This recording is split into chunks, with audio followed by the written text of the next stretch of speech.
Hello everyone. Welcome to Reddit Readings. The voting has now ended for the narrator's voice. The old voice won, so this will be the last episode with this narrator. Let's go on with the episode. Today we are on the subreddit r/TIFU, also called Today I Fucked Up. Enjoy.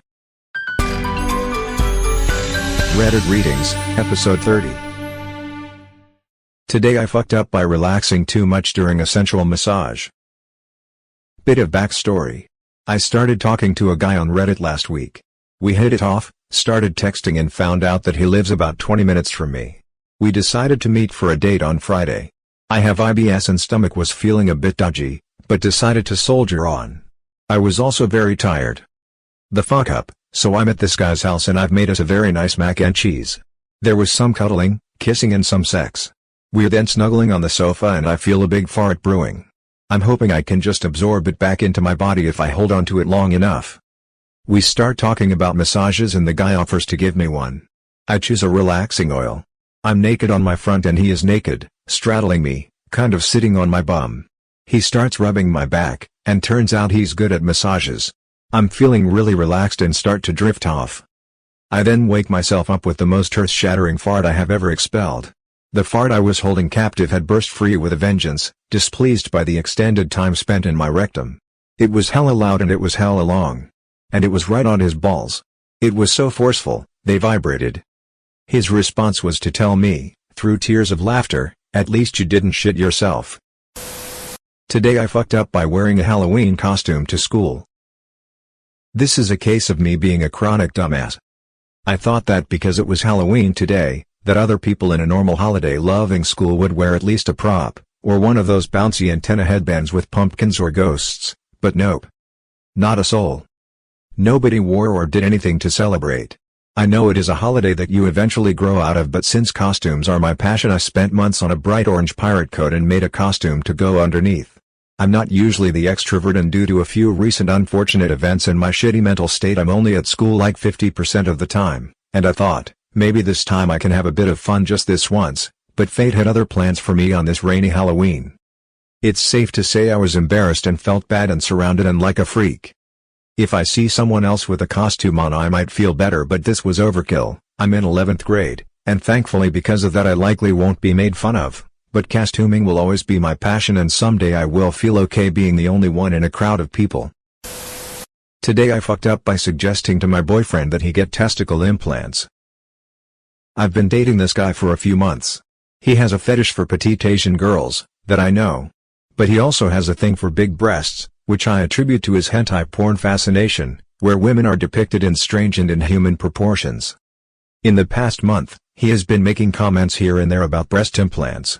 He would send me articles on the joys of saline versus silicone implants, for example, and would tell me I'd be perfect if I got some saline implants to fill a DD cup, as a quote-unquote joke, of course.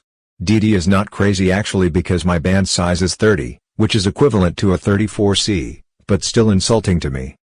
So I finally had it a week ago and told him to stop making jokes about implants because they are not funny and insulting.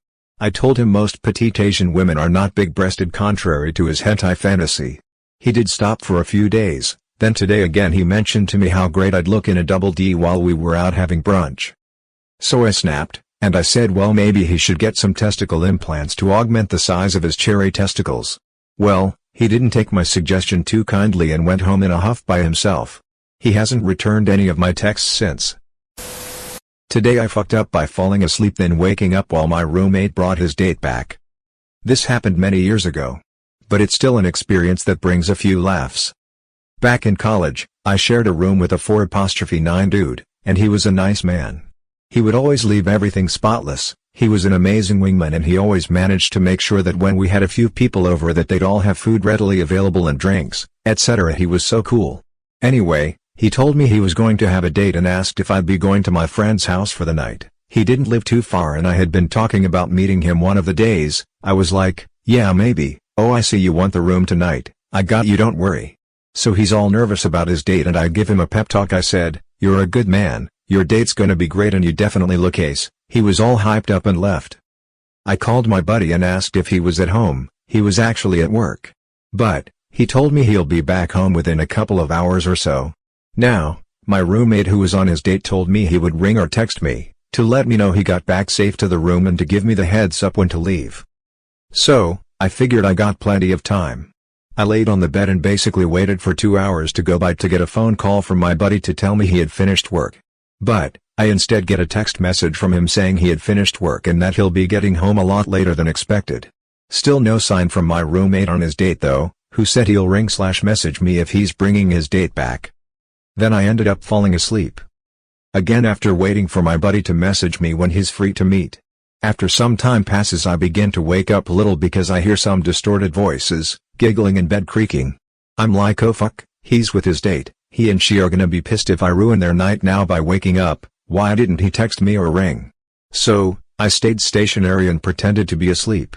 I hear them both get out of bed and lay on the floor, I imagine because of the bed creaking. I then start to hear the almighty thunderous clapping of balls, and I'm seriously trying to hold my laughter in, but then I heard moaning like a Japanese anime character, which confused me. Anyway, at this point I'm still trying to hold my laughter in. I realized I had knocked my phone near the edge of the bed because of my inability to keep my composure, so I decided to try and grab it Splinter Cell lock-picking style. I grabbed the phone without being noticed and at that moment curiosity got the better of me. The ball slamming stopped and it went quiet, so I decided then to take a slight peek to see if he and his date was asleep and if the coast was clear. Nope. As I opened my eye, all I see is this huge, bald, black dude followed by the deepest male voice I've ever heard in my entire life say, "Now say you want more now," and continue the almighty thunderous ball slamming. I see my 4'9" roommate getting absolutely destroyed up and down like a goddamn yo-yo, waving his arms in the sky like when you were a kid and needed a piss but you were in class and you had to raise your hand impatiently to get the teacher's attention to go to the bathroom. I again stayed stationary as possible with tears of laughter running down my eyes. All the business stopped and the behemoth of a man left the dorm, and my roommate just went straight to bed humming. The next day I got up early, showered and decided to get McDonald's breakfast for myself and my roommate and a strong coffee. Believe me, even I felt exhausted after all of that. I come back to the room to see my roommate watching TV as if nothing happened whatsoever. I said, "Well, tell me about the date. Was she nice?" Whilst he grinned and ate his sausage McMuffin. He just looked at me and said, "It was so much fun, we're going to meet again very soon." Now, I didn't want to say anything because his sexuality is his business and he'll say when the time was right. He did a month later. So, I said, "I'm glad you had a good time." As I leave the room and make my way down the hallway, what do I see? The behemoth black dude, walking down the hallway with the look of a man on a mission, literally like the Terminator, as he walks through the hallway of the psychiatric hospital. I took a last glance through the window while the dude made his way to my room. So, when my friend said, "We're going to meet again soon," little did I know it would be less than 10 hours from the other night. But at least this time they had all the privacy they wanted, and I didn't have to almost die of laughter. Today I fucked up by ruining a joke my wife has been saving for years.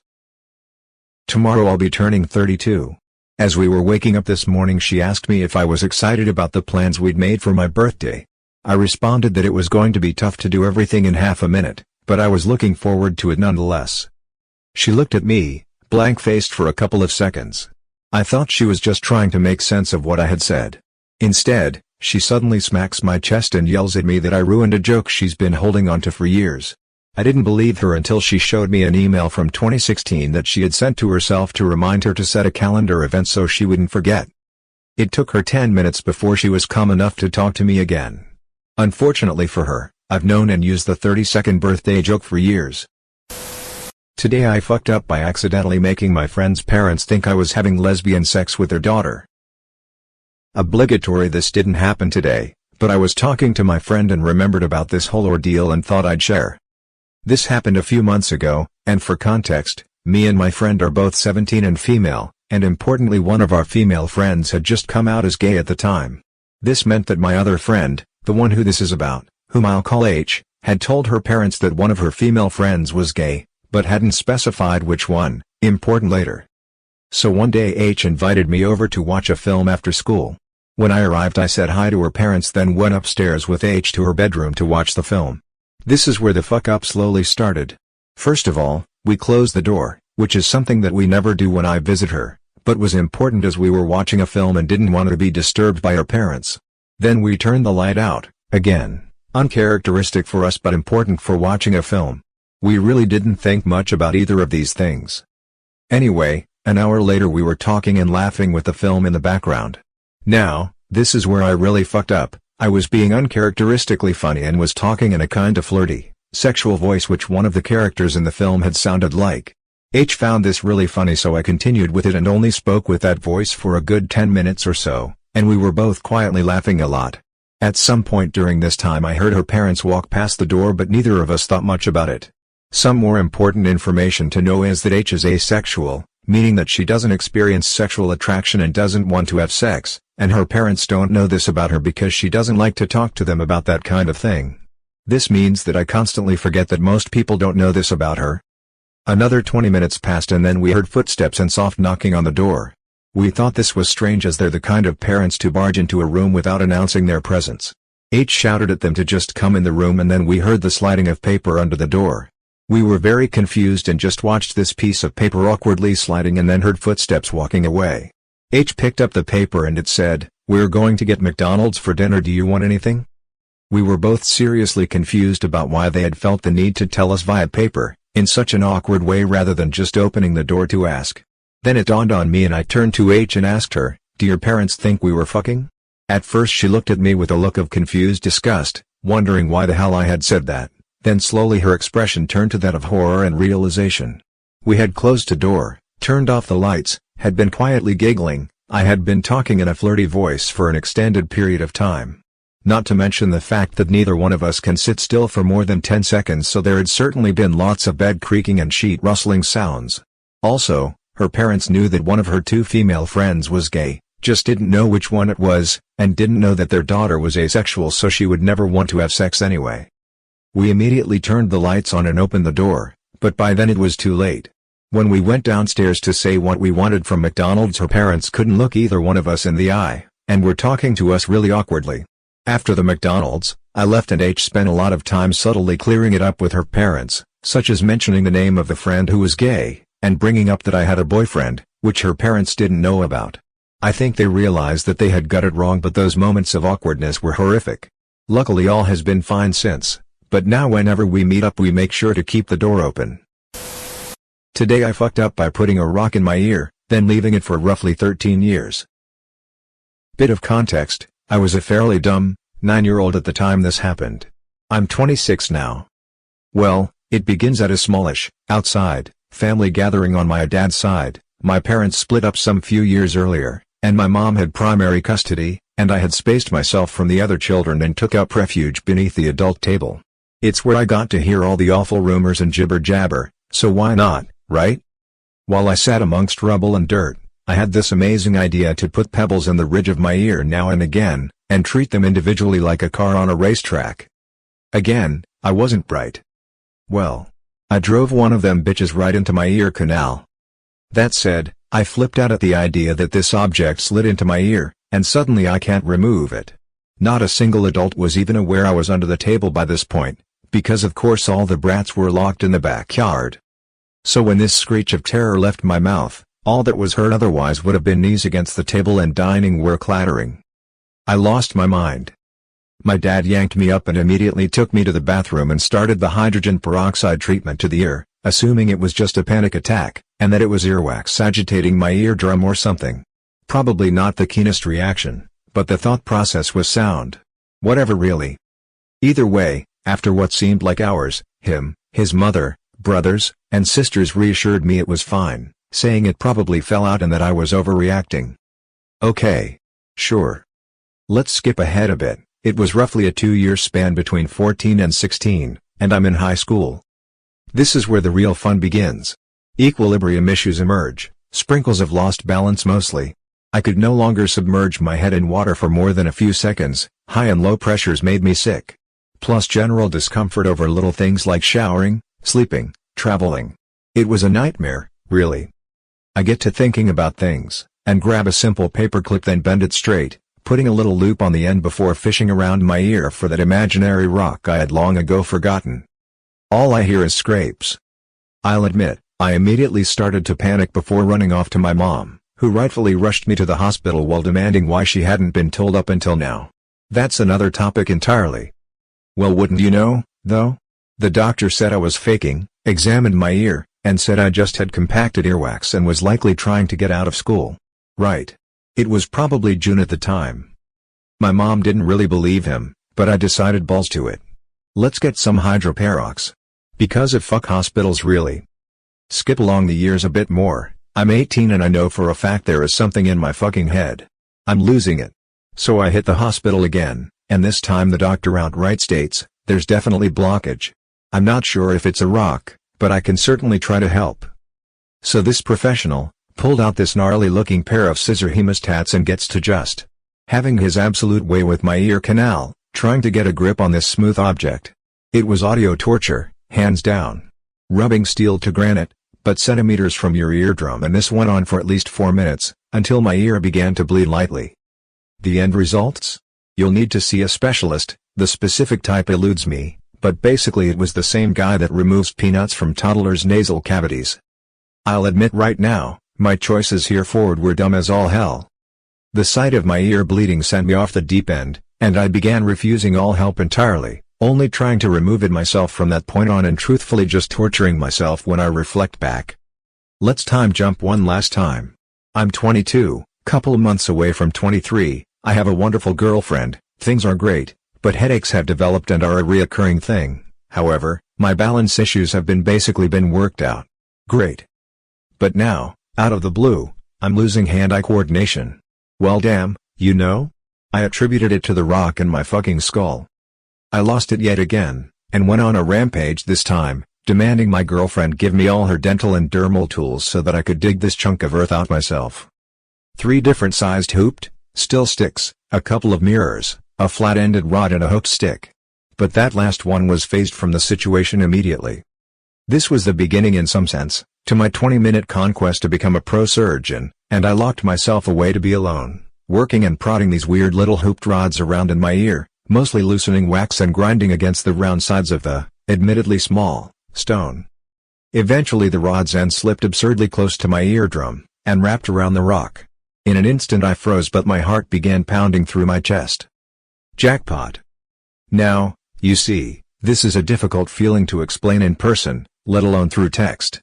The pain from pulling this earwax-slathered object from my ear canal was like a migraine shifting from my left ear to my right, while in the same sense it felt like I was passing a kidney stone from my skull.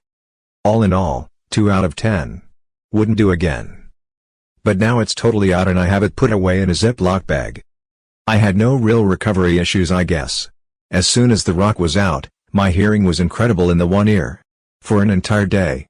Now it just rings occasionally. My balance won't ever be the same, I feel, but it's fine enough as is. Otherwise, underwater swimming is a no-go. I have minor sensitivity to changing atmospheric air pressure still, and I get occasional headaches around the right side of my head. Not a bad trade-out. Today I fucked up by complimenting a coworker on his weight loss. This happened just moments ago. I have a coworker that works in a separate department. In my old position we had to communicate fairly regularly, but since changing positions I rarely see him. It has been about 1.5 years since I have seen him, and I was surprised to see him in my area today. He has lost about 100 pounds, so I thought it would be a nice gesture to recognize and compliment him.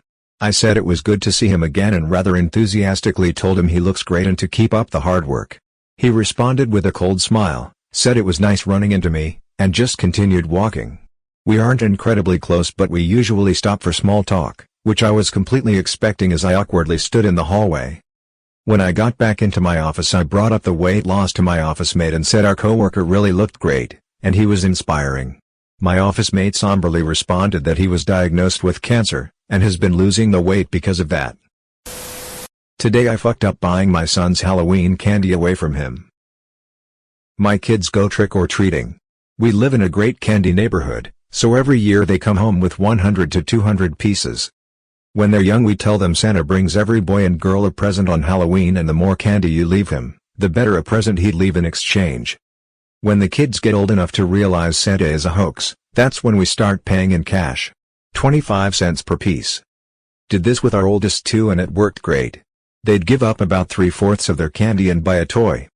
Our third child is 8 this year, so called us out on the Santa thing. We explained the new deal.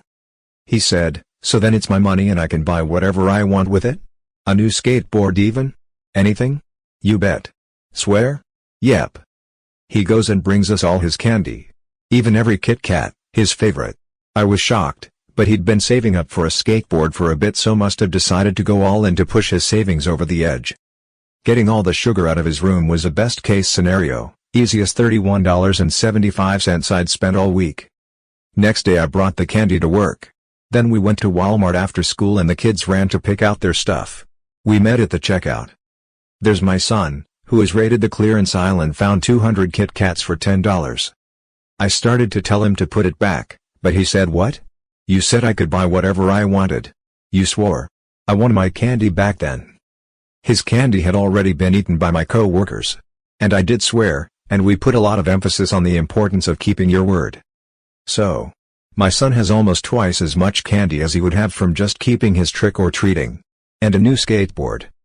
I don't know who's more pissed, my wife that this plan backfired so horrifically, or his older brothers that they never thought to do this.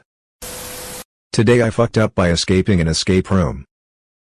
A friend of a friend has apparently been into escape rooms for a while now, and finally decided to create his own as a Halloween party experience for his friends. Since I don't know him, and wouldn't realistically be coming to the party, I agreed to take part in a test along with 3 other random folks that had been gathered for the dry run. It ended up being a group of 4 people who totally didn't know each other at all, as opposed to any sort of cohesive group of friends or employees. Our host told us a ton of rules and guidelines. Don't break anything, no answers are hidden on or in something you have to ruin in order to see it, and so on. He was going to stand inside the room with us, but was to be ignored as if he wasn't there. This was in case we needed any direction or if we started doing something against the rules. He wore a black mask and black clothing. Immediately at the start of the game, everyone got quiet and started looking around slowly. As I mentioned, no one knew each other, and it was really awkward. I didn't want to be the guy who's super excited to lead the group, and I guess they didn't either. The escape room was history-themed. Computer-printed photos of historical figures and explorers on the walls, a cheap dollar store-style globe on an end table, and so on. Lots of books stacked around. The first thing I did was look at the combination lock on the door, which had 4 numbered rollers. I put in the first relevant number I thought of, 1492, the date Christopher Columbus landed in the Americas. Lock opens. Things got 1,000 times more awkward. I apologized and explained the situation to the host, who told me to sit down for the duration, relocked the door, and asked the remaining guests to figure out where the combination was hidden. The host was incredibly angry, but only in so much as I could hear it in his voice and see it in how he moved, mainly closing and relocking the door hard. He didn't call me out for doing an obviously brain-dead thing and didn't say anything rude. Soon after, I decided it'd be better if I just left, apologizing again. Today I fucked up by ignoring my hot coworker's open invitation. Obligatory, this didn't happen today, but yesterday. I lifeguard at a local indoor pool. There are about 6 lifeguards including me, and 5 of them are guys. There's one female and she is like smoking hot. Any 18-year-old's fantasy. She's like 23. Yesterday, it was just me and her at work, and she asked if I was doing anything later. I told her I was probably just gonna play video games or something, and she asked me if I want to go to the arcade with her. I said yes, under the assumption we would go as friends. Would I want to go on a date with her? Absolutely. But I knew I'm way out of her league and didn't want to embarrass myself. Regardless, the plan is set. After work I would meet her at her apartment and we would to go to the arcade in our local mall. I go home and shower, change clothes, get ready etc. I drive over to her apartment and text her. She tells me her door is unlocked and to come in. I walk in, and she's in her bathroom doing her hair in her bra and underwear. I kinda back out the door, but she tells me to come back in, and that I always see her in a 2-piece swimsuit. Touché. She's getting ready and we're just talking about work and she lays on her bed and says, "My neck is killing me. I need a massage." I kind of laugh, and then she asks me if I give good massages, while giving me this look. Here's where the fuck up occurs. My dumbass says, "I think there's a massage kiosk at the mall where the arcade is." 10 seconds later I realized what I just did. She sighed and finished getting ready silently and we went to the arcade. She was practically silent the whole night. The next day at work, today, she didn't mention anything of it. I still can't believe I co-blocked myself. Today I fucked up by starting small talk with a kind little dude on the subway. Yesterday I got onto a subway train around rush hour, so it was quite packed. I squeeze in with my brother and find a spot to stand. I notice a little dude, about 6 or 7, in the seat next to where I'm standing, squish up against his mother to make room for me. He looks up and smiles, his eyes inviting me to sit down next to him. As a larger human, 6 feet 3 inches, almost 200 pounds, the tiny half a seat that he had opened up wouldn't quite fit me.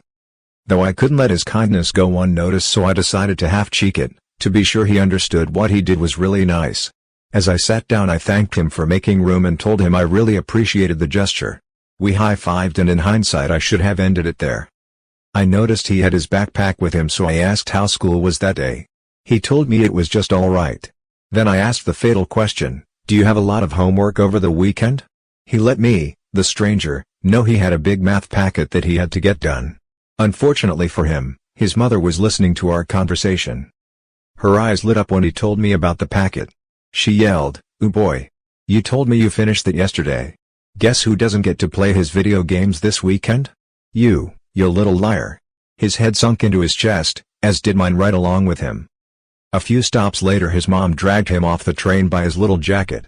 He looked back at me as they departed, a look that said, "Bro, I thought we were cool, how could you do me like that?" His look of betrayal is gonna haunt me for days. Hang in there, little buddy. One weekend may seem like an eternity at your age, but time flies. Thanks for listening to Reddit Readings episode 30. And if you enjoyed it, consider subscribing and leaving a rating.